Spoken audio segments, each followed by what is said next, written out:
Pemirsa, senang sekali saya bisa kembali bersama Anda dalam DBS To The Point, program yang setiap pekan menghadirkan seorang newsmaker atau pembuat berita. Tampilnya Anies Baswedan sebagai calon gubernur dari poros Gerindra dan PKS bisa dibilang merupakan kejutan dalam Pilkada Jakarta. Mantan Menteri Pendidikan dan Kebudayaan ini bukan kader partai. Dan satu hal lagi, dulu di masa pemilihan presiden dan wakil presiden tahun 2015 merupakan juru bicara tim pemenangan Joko Widodo Yusuf Kala. Rute hidup Anies Baswedan berubah setelah dalam reshuffle kabinet 27 Juli lalu, Anies digantikan oleh Muhadjir Effendi. Hampir 2 bulan setelah itu, Anies memanaskan persaingan memperebutkan kursi DKI 1, jabatan yang bagi banyak kalangan sama dengan RI 3. Kalau Anda tahu RI 1 adalah presiden, RI 2 adalah wakil presiden, RI 3 itu adalah gubernur DKI. Anies lawan tangguh Ahok. Itulah judul DBS To The Point kali ini. Tetapi tidak hanya itu saja fokus pembahasan kita kali ini. Tapi kita akan membahas berbagai isu yang terkait dengan Anies Baswedan di Pilkada DKI Jakarta. Terutama karena Anda pasti juga punya pertanyaan yang sama dengan saya tentang mengapa kemudian Anies Baswedan maju menjadi calon gubernur DKI Jakarta. Sebelum mulai diskusi, mari kita simak pengantar berikut ini. Mas Anies Baswedan. Poros Gerindra PKS membuka kartu beberapa jam sebelum masa pendaftaran pasangan calon gubernur dan calon wakil gubernur ditutup oleh KPU Jakarta. Anies Rashid Baswedan. Gerindra mengalah dengan memberi jatah calon gubernur kepada Anies Baswedan. Sementara Sandiaga Uno, kader Gerindra, sebagai calon wakil gubernur. Anies Baswedan termasuk elemen kejutan dalam Pilkada Jakarta. Bukan kader dari 2 parpol yang berkongsi, melainkan mantan Menteri Pendidikan dan Kebudayaan. Di masa Pilpres tahun 2014, Anies adalah juru bicara tim pemenangan Joko Widodo Yusuf Kala dan sering mengkritik Prabowo Subianto. Kali ini Anies berduet dengan Sandiaga Uno yang kebetulan juru bicara Prabowo Hatta Rajasa di masa Pilpres 2014. Sebuah perkawinan politik yang tak kurang mengejutkan.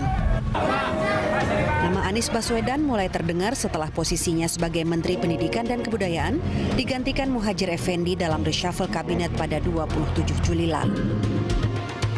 Dalam survei terakhir yang digelar Poltreking Indonesia awal September lalu, Anies diprediksi menjadi lawan tangguh sang petahana Basuki Cahayapurnama yang kembali berpasangan dengan Jarod Saiful Hidayat. Selain Ahok, Anies harus menghitung satu elemen kejutan lain dari poros Cikeas, yaitu Agus Harimurti, putra sulung Susilo Bambang Yudhoyono yang berduet dengan Silviana Murni.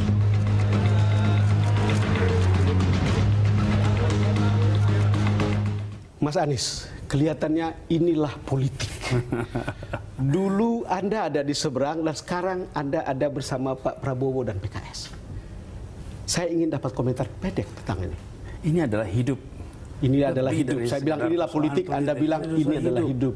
Ya, kita terbiasa dengan perbedaan yang langgeng. Karena kita biasa melihat perbedaan yang berdasarkan identitas.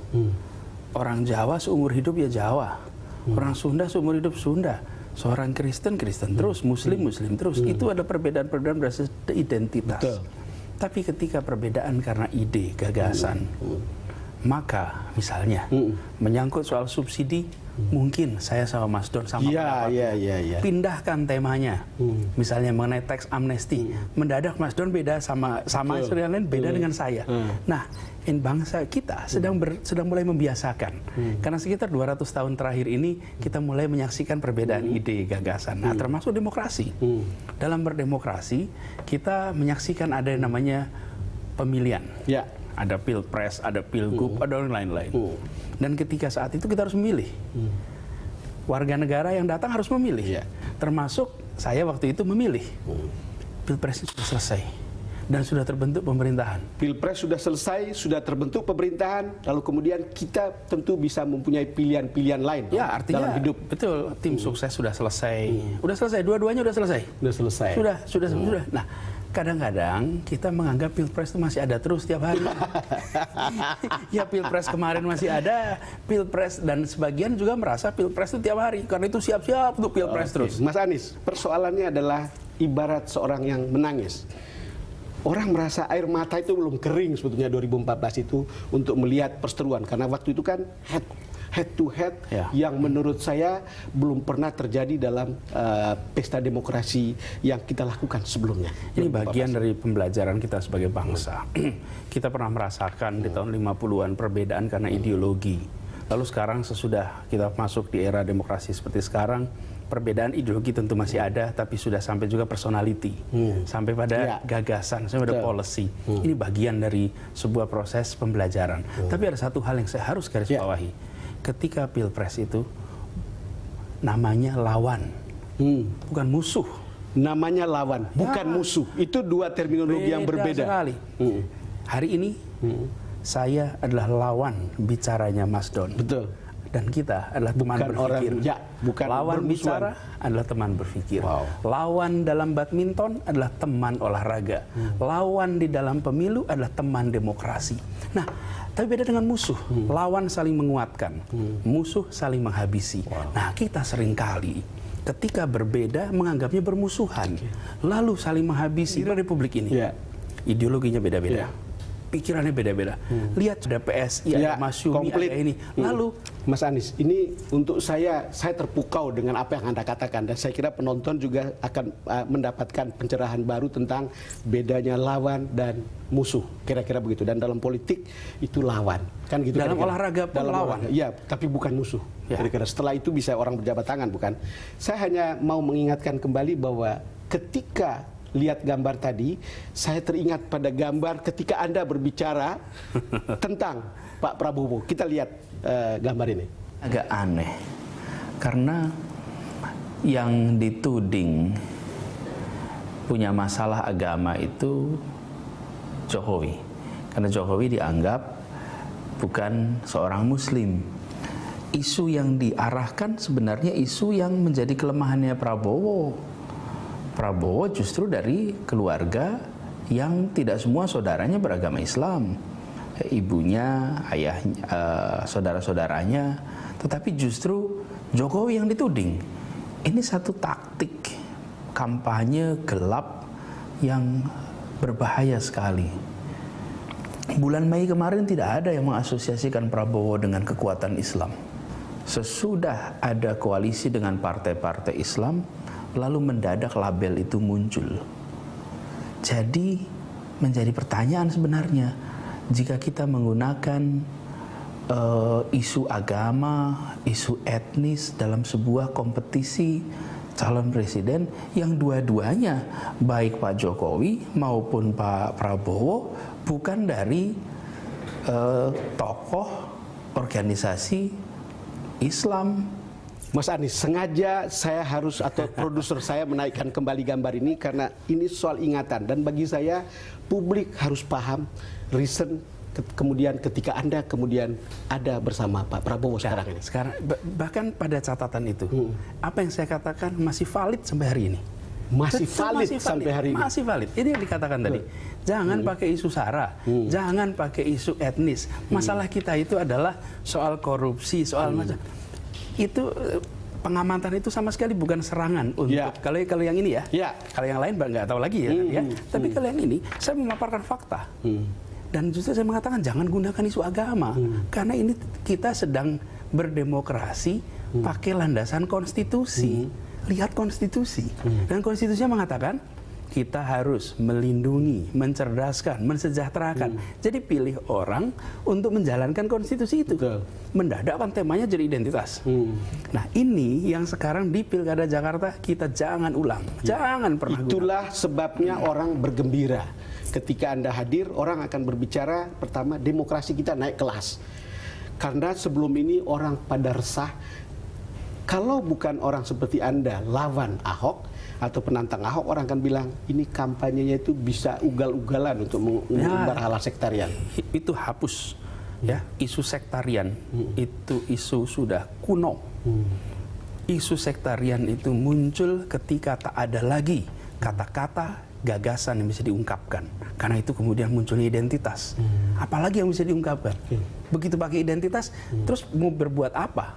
Saya dengan identitas yang saya miliki, saya lahir dengan identitas ini. Ya, tetapi ketika kita bisa, makanya saya sebut, kita bisa mengungkapkan ide, mengungkapkan karya, apa yang sudah kita lakukan, lalu mengungkapkan rencana. Maka saya selalu katakan, pilkada ini harus jadi festival gagasan, festival karya, festival rencana, sehingga dirayakan. Dan publik, masyarakat Indonesia sudah terbiasa dengan ketika Anda bilang ini dirayakan, saya ingat Pilpres 2014. Mas, ini kan juga menarik untuk saya ketika Anda tadi bicara dalam video itu tentang Pak Prabowo, lalu kemudian ini juga lawan-lawan Anda pada 2014 bicara tentang Anda sebagai orang dari jaringan Islam liberal, lalu kemudian dari aliran Syiah. Ini kan cerita-cerita yang pernah ada. Betul. Memang saya ingin Anda saya ini tidak pernah dituding Syiah sampai menjadi juru bicaranya Bapak Jokowi. Sesudah itu saya dikasih label Syiah. Dan waduh, kampanye itu luar biasa. Nah, ini yang juga saya katakan, janganlah kita berkampanye begitu. Katakan, Anies salah dalam mengatakan kebijakan A, B, C, D. Tapi pelabelan-pelabelan seperti ini yang membuat mutu dari perdebatan itu turun. Dan itu tidak benar. Saya bukan Syiah, sama sekali bukan. Saya rektor Paramadina. Dan dengan posisi itu bukan Syiah, bukan Jil. Dan saya menjadi rektor itu menggantikan Bapak Muhammad Sohibul Iman yang sekarang menjadi ketua PKS. Jadi di dalam konteks ini menuduh pada hal-hal yang keliru dan dikampanyekan masif, ini sesuatu yang luar biasa. Tapi saya percaya orang yang memiliki karakter tidak akan mengalami pembunuhan karakter. Masih satu lagi, Mas. Ini kan tudingan tahun 2014 ya. Lalu kemudian sekarang ini ada tanda-tanda orang mulai membersihkan tuduhan-tuduhan itu. Saya ingin menyampaikan Senin 26 September 2016. Ketua Aliansi Nasional Anti Syiah DKI Jakarta tegaskan Anies Baswedan bukan penganut Syiah. Itulah sebabnya jangan kita memfitnah yang kemudian hari merepotkan juga. Jadi saya ini mengalami pelabelan macam-macam. Tapi saya bilang, selalu tanya, Nis gimana rasanya dilabelin, difitnah, di ini. Saya katakan, jangankan Anies yang orang biasa, Nabi saja mengalami fitnah terus-menerus. Jadi saya jalani ini aja nggak apa-apa. Selama saya memang bukan, dan memang bukan. Jadi saya waktu itu diundang, ditanya oleh mereka, saya bilang bukan, memang bukan. Mereka sekedar mau nanyakan aja. Mas Anies, ini kan ketika Anda berpindah seperti ini, ada lagi yang mau mengatakan, ini coba bayangkan, semoga saja dia lupa sampai perkataan gua dulu. Apa? Semua perkataan gua dulu. Ini kan maksudnya ketika Anda berdiri dengan Pak Prabowo ketika deklarasi. Lupa gundulmu, itu rakyat aja masih ingat.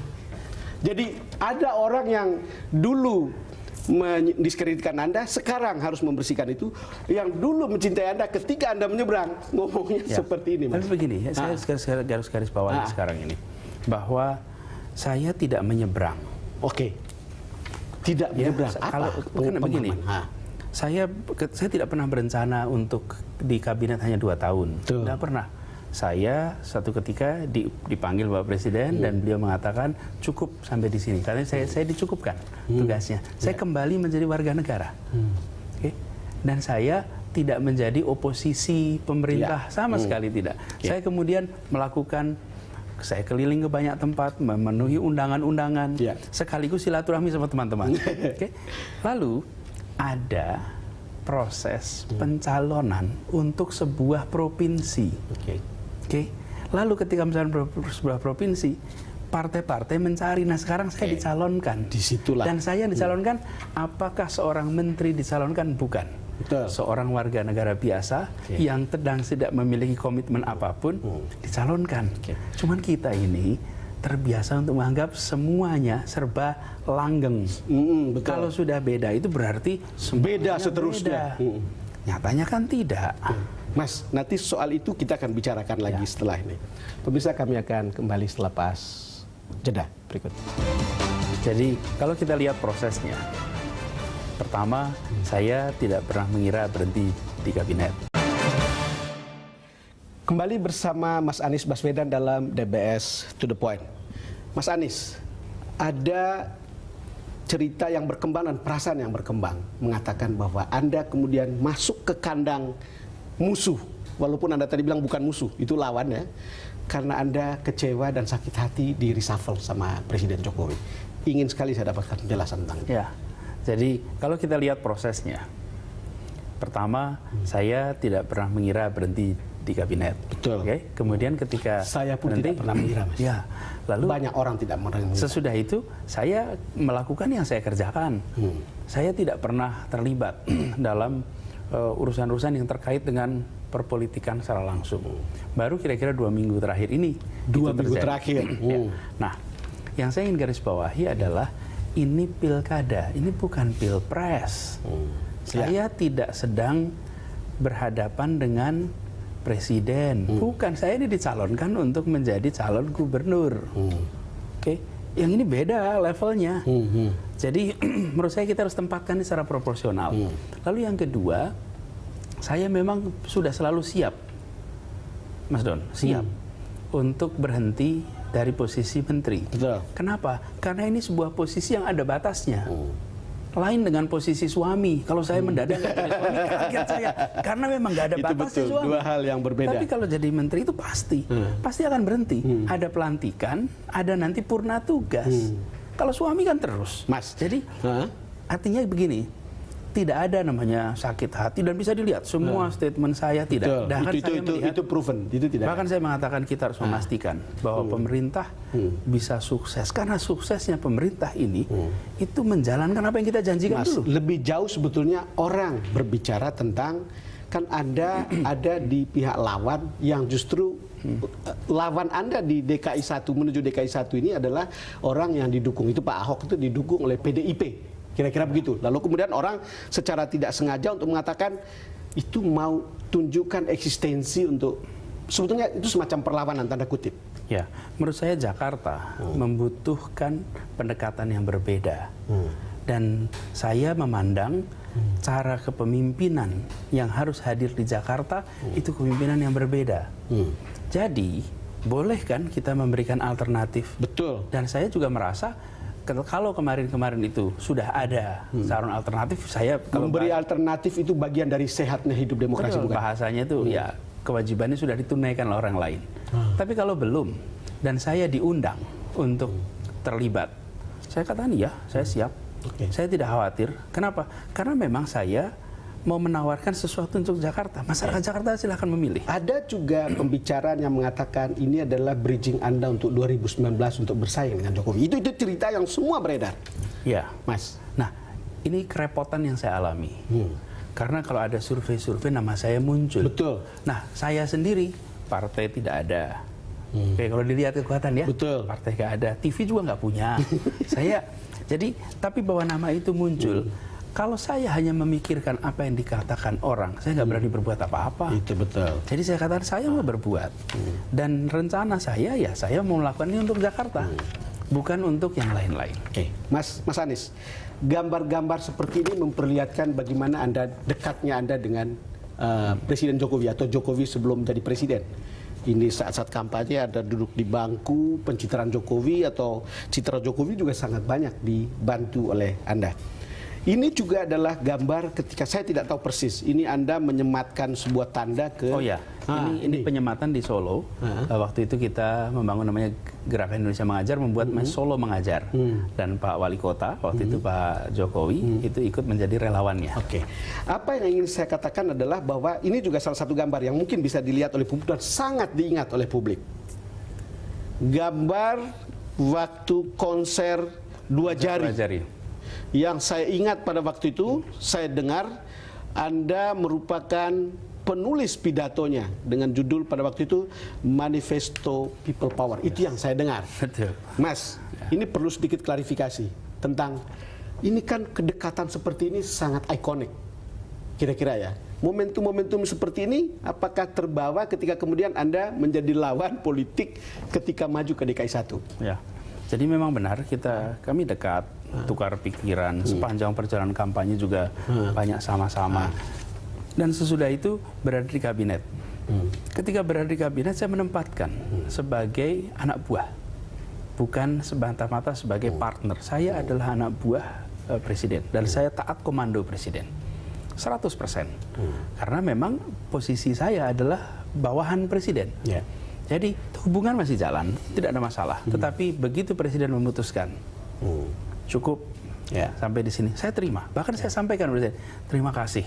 Saya diberikan kehormatan untuk ikut mengurus bidang pendidikan. Benar, saya kalau bahasa ininya sih seperti senopati. Kalau panglimanya itu bilang, senopati kamu berangkat ke Medan. Nah, Medan yang ditugaskan ke saya, medan pertempuran, pendidikan dan kebudayaan. Kemudian panglima tarik, senopatinya harus siap ditarik. Jadi saya menempatkan diri. Beliau adalah presiden dan saya adalah menterinya. Nah, saya ikuti perintahnya. Jadi hubungan baik, tidak ada masalah, dan saya percaya Bapak Presiden adalah seorang negarawan. Sehingga beliau juga melihat ini dalam konteks Jakarta, bukan konteks yang lain-lain. Mas Anies, saya termasuk satu dari sekian banyak orang yang menyesalkan Anda sebetulnya di reshuffle. Anda tidak punya, bukan karena Anda punya kinerja yang tidak bagus, tapi mungkin Presiden harus mendengar teman-teman dari Muhammadiyah untuk dapatkan posisi itu yang secara tradisional memang ada dari situ. Sehingga saya bisa tahu konteksnya. Kalau mungkin Anda memahami cara berpikir Presiden untuk mengganti Anda, lalu kemudian tidak dalam konteks bahwa Anda kemudian sakit hati. Sama sekali tidak. Sama sekali tidak. Bahkan saya ketika Presiden memutuskan itu pasti dengan pertimbangan yang lebih tinggi. Sama. Seperti saya harus memutuskan ketika saya menjadi menteri, saya harus memutuskan A, B, C. Yang buat anak buah saya belum tentu nyaman. Tapi saya memiliki pertimbangan yang lebih luas. Karena itu dalam struktur organisasi lebih tinggi. Kalau lebih tinggi itu jangkauan pandangannya lebih luas. Bapak Presiden memiliki jangkauan pandangan lebih luas untuk kepentingan. Nah, memang kemudian habis itu banyak spekulasi. Tapi perlu saya tegaskan di sini. Bapak Presiden ini sangat disiplin. Kalau ada hal-hal yang bermasalah, lalu beliau akan buat rapat terbatas, membicarakan masalah itu. Ada banyak sekali rapat terbatas. Kalau tidak salah lebih dari 200 rapat terbatas. Dan selama ini tidak pernah ada rapat terbatas yang membahas terkait pendidikan. Karena memang tidak ada masalah. Artinya kalau kemudian banyak yang berspekulasi masalah itu, insya Allah tidak. Bahkan kalau bicara keuangan ya, kita wajar tanpa pengecualian. Serapannya 94%. Jadi kita bersyukur, tetapi saya ingin sampaikan, hanya Tuhan yang tahu. Saya percaya Tuhan punya rencana yang saya tidak tahu. Rakyat juga punya suara. Tidak tahu. Survei CSIS mengatakan 40% orang tidak happy ketika Anda di reshuffle. Buat saya sebuah kehormatan. Saya merasa tersanjung, terhormat bahwa apa yang kami kerjakan, dan saya nggak sendirian. Saya bekerja dengan seluruh birokrasi pendidikan yang kita menyeragamkan langkah.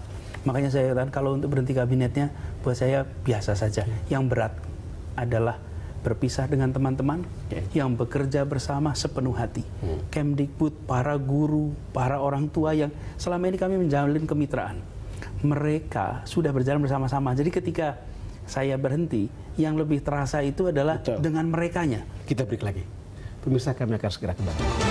Saya istikharah dulu. Saya mau juga tanya pada ibu saya. Saya tanya sama ibu, saya istikharah, saya tanya sama istri, baru kita diskusikan. Setelah itu, lalu kesimpulannya ada. Kembali bersama Mas Anies Baswedan dalam DBS To The Point. Mas Anies, kita sebetulnya atau penonton ingin sekali tahu kenapa kemudian dan bagaimana proses sampai kemudian Anda ditunjuk yang membuat kita itu dan banyak orang itu mengejutkan. Iya. Jadi ceritanya panjang ya. Tetapi saya sendiri memang tidak pernah mendaftar atau keliling sana sini. Tidak pernah mendaftar, kita semua saya tahu. Dipanggil itu. Dan teman-teman media banyak menanyakan. Itu betul. Pertama kali yang menulis itu Refli Harun. Refli Harun menulis 11 Agustus. Betul. Lalu habis itu banyak teman-teman media tanya. Tapi ada teman media juga saya nggak pernah berencana, nggak pernah memikirkan. Masih ingat saya isi tulisan itu mengatakan kalau mau cari lawan tanding Ahok, Anies Baswedan orangnya. Ya, salah satunya disebutnya gitu ya, Anies Baswedan. Nah, kemudian proses ini berjalan sampai ada pimpinan partai yang menanyakan itu kira-kira berapa waktu? Gini, mereka menanyakan itu begini, bukan mengundang Anda menjadi calon, bukan. Kami sedang mempertimbangkan. Bila Anda didiskusikan, Anda bersedia tidak? Jangan sampai udah didiskusikan, orangnya nggak mau. Kan beda kalau saya memang berada di dalam. Kalau saya sudah berada di dalam, memang saya lain. Kalau dia tidak. Lalu ketika ada pertanyaan itu, baru saya bilang, saya mau istikharah dulu. Saya mau juga tanya pada ibu saya. Saya tanya sama ibu, saya istikharah, saya tanya sama istri, baru kita diskusikan. Setelah itu, lalu kesimpulannya adalah, kalau memang ada panggilan, maka teruskan tradisi yang ada di kita. Kita ini tradisinya, Mas, kalau ada panggilan, betul. Melakukan sesuatu yang baik, jangan takut, itu betul. Kerjakan.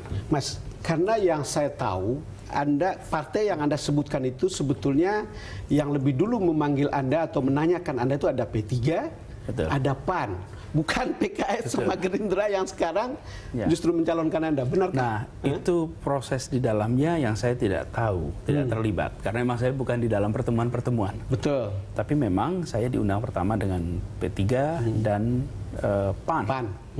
Tetapi kemudian bagaimana prosesnya nggak tahu, itu di dalam ada, bukan atau saya dengar ceritanya kemudian hari. Tapi akhirnya justru PKS dan Gerindra.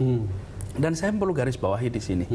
Gerindra dan PKS ini mengambil sebuah keputusan yang tidak biasa di dalam politik di Indonesia. Jadi tidak biasa dalam politik. Kenapa? Mereka memutuskan untuk mencalonkan bukan kader partai, tapi kader bangsa. Dan bahkan dulu lawan politik. Dan bahkan lawan. Hari ini bukankah kita kekurangan contoh itu? Dua partai ini sedang memberikan contoh. Saya mengatakan ini bukan semata-mata karena saya dicalonkan. Kalaupun bukan saya yang dicalonkan, tapi kalaupun mereka mencalonkan orang lain dengan kriteria seperti ini, inilah yang namanya kenegarawanan. Anies atau bukan, tapi dengan kriteria seperti ini kenegarawanan. Menurut saya yang dilakukan Pak Prabowo, Pak Salim Segaf Al-Jufri, Pak Sohibul Iman, Pak Ahmad Muzani, mereka-mereka yang berunding, mereka itu mengambil keputusan bahwa kita pilih orang meskipun dulu ada lawan. Dan saya juga di sisi saya itu diundang, juga berat ya kali ya, diundang oleh yang dulu adalah lawan. Bukankah kita sedang belajar dewasa dalam demokrasi? Apa sih dewasa itu? Dewasa dalam demokrasi adalah memahami ambang batas di mana sebuah perbedaan tak boleh diteruskan. Karena kalau diteruskan rusak kepentingan kita. Kepentingan bangsa ini rusak. Mas, kenapa saya tanyakan ini ya? Sebetulnya jalan Anda bisa sangat berbeda. Andai kata, kan P3, PAN itu kan duduk di Cikeas. Ya. Andai kata lolos di situ, Anda tidak di poros Prabowo, tapi poros Cikeas. Kan cerita itu kan. Tapi kan ketika sudah jalan, jadi didiskusikan di sana, tapi kemudian di poros itu diputuskan yang berbeda. Itu betul, di poros itu. Bukan karena handicap, apa katanya Pak SBY tidak terlalu berkenan ke Anda, atau apalah. Saya tidak tahu persisnya, tapi keputusannya adalah Pak Agus Yudhoyono yang diusulkan, lalu dari Gerindra dan PKS kemudian mencari juga calon yang lain. Jadi dalam waktu yang sangat singkat itulah kemudian saya pun diundang itu malam. 12:30 malam kira-kira, Mas. Mas, ini coba kita dengar. Ini kan ada penjelasan Pak Prabowo. Publik juga sudah tahu ini. Jadi penjelasan Anda. Menetapkan, mencalonkan Saudara Anies Rashid Baswedan sebagai calon gubernur daerah khusus ibu kota untuk masa bakti 2017-2022. Beliau bukan kader Partai Gerindra, bukan pula kader PKS, tapi Gerindra dan PKS tidak memandang harus dari partai. Kita cari yang kami pandang terbaik, yang bisa kita persembahkan kepada rakyat ibu kota. Mas, kenapa kita tampilkan ini? Karena ini menyangkut bagaimana kader-kader di bawah, kader Gerindra maupun kader PKS yang mungkin masih menyimpan rasa tidak enak ketika Pilpres 2014 Anda ada di lawan, kubu lawan pada waktu itu. Ini adalah sebuah sikap kenegarawanan yang kita harus akui. Dan tentu bukan hal yang sederhana. Bagaimana memutuskan, dan buat PKS lebih luar biasa lagi. Betul. Mereka tidak mencalonkan kadernya. Sikap kenegarawanan macam apa yang sekarang kita mau lihat? Kita kadang-kadang kalau menyaksikan partai politik melakukan hal yang salah, maka kita beramai-ramai untuk mengkritiknya. Ketika partai politik menunjukkan sikap kenegarawanan, kita tak mau memujinya, kita mau diam. Karena partai politik yang melakukannya. Jangan. Ini adalah sebuah contoh. Dan saya mengapresiasi. Ketika beliau mengatakan itu, saya tersanjung. Saya bukan orang terbaik, masih banyak orang yang lebih baik lagi yang lain. Tetapi pesan beliau disampaikan apa? Kita mencari kader bangsa. Kita bukan mencari sekedar kader partai. Dan bukankah ini yang sekarang jarang? Bukankah ini yang sekarang kita sulit untuk melihatnya? Mas Anies, kita break dulu. Pemirsa, kami akan segera kembali. Mereka adalah pemilih yang kritis. Mereka yang mengatakan, saya mau lihat dulu dah, Anies nawarin apa. Kembali bersama Mas Anies Baswedan dalam DBS To The Point. Dalam studio atau di studio kali ini, saya ditemani Kevin Egan untuk menyampaikan beberapa hal. Saya ingin tanya ke Egan, apa yang Anda mau sampaikan, Egan? Baik, terima kasih Bang Don.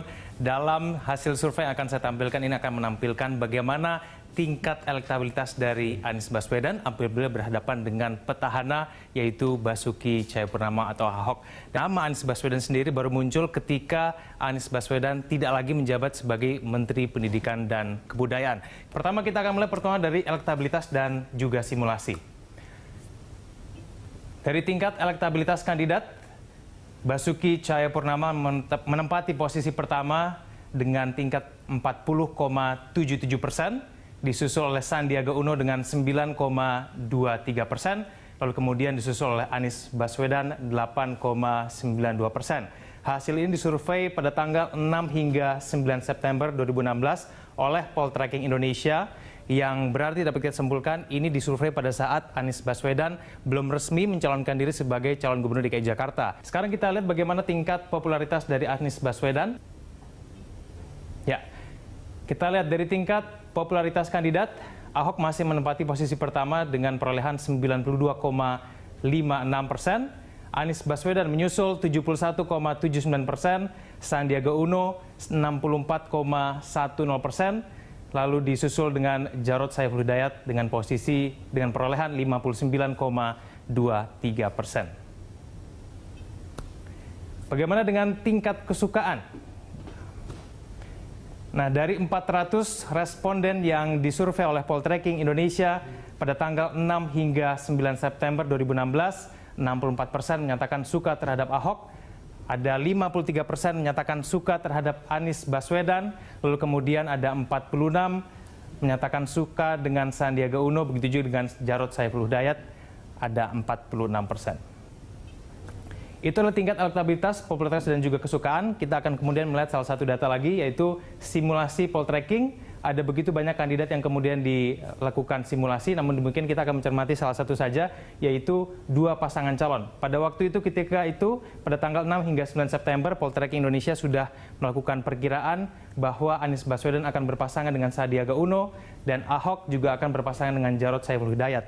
Meskipun dari tingkat elektabilitas Anies Baswedan pada waktu disurvei menempati posisi 8,92%, namun ketika dilakukan simulasi dengan dua pasangan calon, Anies Baswedan dengan Sandiaga Uno menempati posisi kedua, berbeda tipis dengan Ahok dan Jarod, perolehan suaranya 36,38%, sedangkan Ahok dan Jarod 37,95%. Nah, saya kembalikan ke Anda, Bang Don. Terima kasih, Egan.